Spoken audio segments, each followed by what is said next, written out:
couple things I want you to take in consideration is I only do one set for each exercise. Feel free to pause at any time and do multiple sets. Use this as more of a daily movement routine versus a true training. If you're going to train the hips, I want you to pause, do multiple sets, bring yourself close to failure or a lot of fatigue. Again, this is very general, but it's a great routine to throw in a few times a week just to keep your hips mobile. Hey everyone, so I'm going to voice this over so you guys can, 1, understand where I'm coming from, 2, I can kind of explain things, and then 3, you can understand more, reps and sets. Biggest thing I want you to remember is feel free to pause at any time if you want to get more reps in or more sets. This first exercise is a side-lying hip capsule CAR. We're prioritizing the rotation in the joint. So what I'm doing here is I'm trying to get all the way from external rotation, which is when my foot is up, all the way down to internal rotation when my foot is down. So I'm trying to go back and forth, slower and controlled. You can speed it up a bit like I am here, but over time we're really trying to work on slow. One of my big points to performance here is making sure you're not using your low back. When we go to rotate our hip, most people want to utilize the low back in terms of trying to flex it, round it, extend it, whatever it might be. I want this motion to be purely in your hip. The other thing I want you to pay attention to is I am more laying on my side. What you'll see in a second here is you can prop yourself up on your elbow, which can change how you feel this. Other big thing I want to touch on is making sure you're truly laying on your side. A lot of people tend to want to lay on their back more, which makes it a little bit of a different exercise. It's not wrong, but it's not necessarily what we're going for. On this, I'm shooting for about 8 to 12 reps, just trying to get fatigue here. You also could add an ankle weight to make it harder, or like I just did here, I prop myself up, which is just going to change the range of motion I can work into. Next up, we're doing the same thing. It's called a hip capsule CAR. Capsule CAR means we're prioritizing rotation. Now we're doing it from a supine position. Supine means we're laying on our back. I'm going from internal to external rotation. The hip is in a little more flexion. For those of you that get a pinch in the front of your hip, be a little cautious on this one. If it's pinching, I usually recommend going to a different variation or bring your leg a little lower.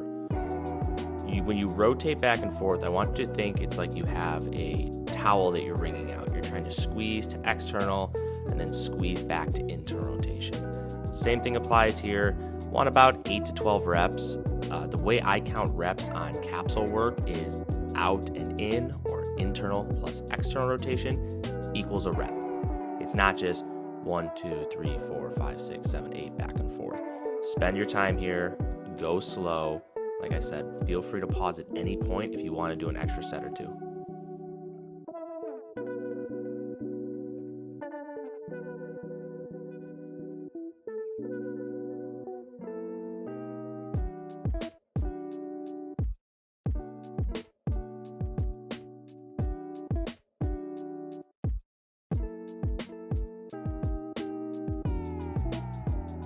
Next up is everyone's favorite 90-90 transitions.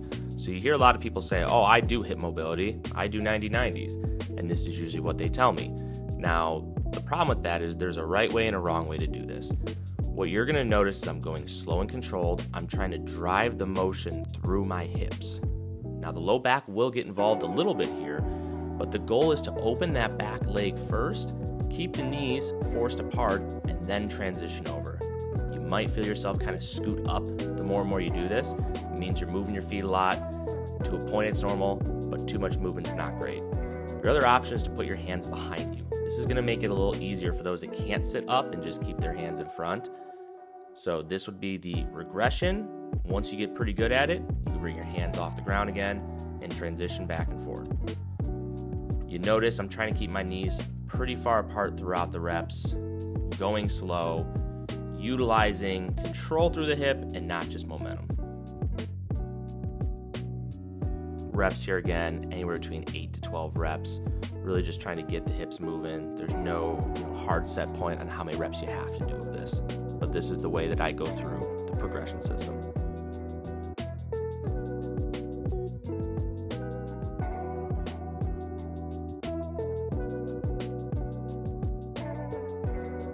Now the next thing we're going to work on is that first little bit of hip abduction. Abduction means that hip is moving away from the midline.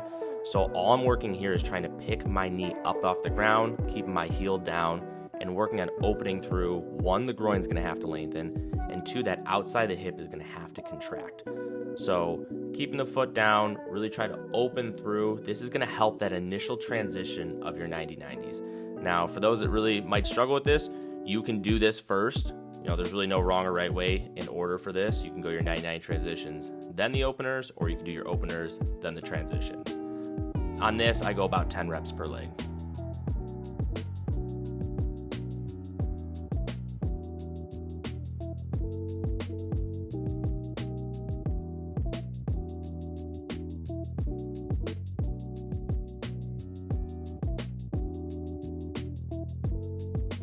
You might notice a little bit on these that I kind of open my chest as I turn, which is not a wrong thing to do, but I want it to happen once I run out of room in my hip.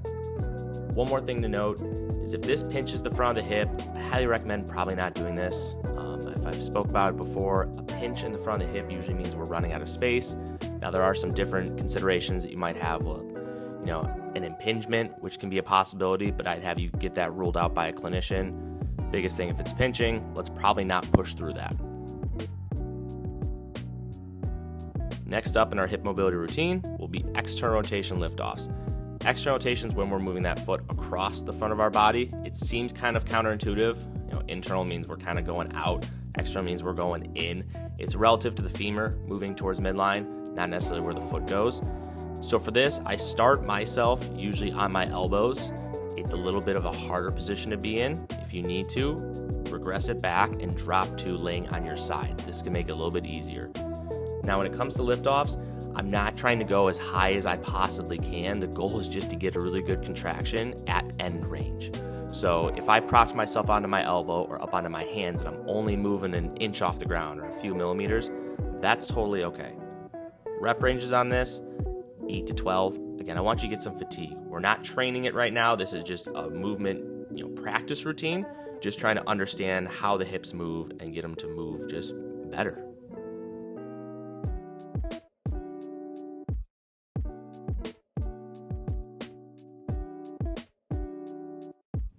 A common fault I do see is that people let that knee completely rise off the ground. You're going to see it raise a little bit just because you're rolling onto your quad, but that knee stays on the ground and the foot ankle is the only thing that comes off. Now, I have a little bit of ankle movement on this. You try not to invert the ankle. Do your best to try to keep the ankle completely neutral. Last thing here, we have our hip flexion lift offs. This is working the hip flexors in the front. What you're gonna do is hug your opposite leg, try to lock out the leg that you're working. So squeeze the quad, keep the knee extended, and then you're gonna try to lift that whole leg up and off the ground. Now these are sneaky. They're gonna burn up the quads, they're gonna make them really fatigued. Go slow and controlled and don't just drop down. Okay, think about like a parachute. It's gonna slowly fall, touch the ground. You can relax the quad and then reset. Again, reps are kind of 8 to 12 on this, but you might be a lot less, you might be more.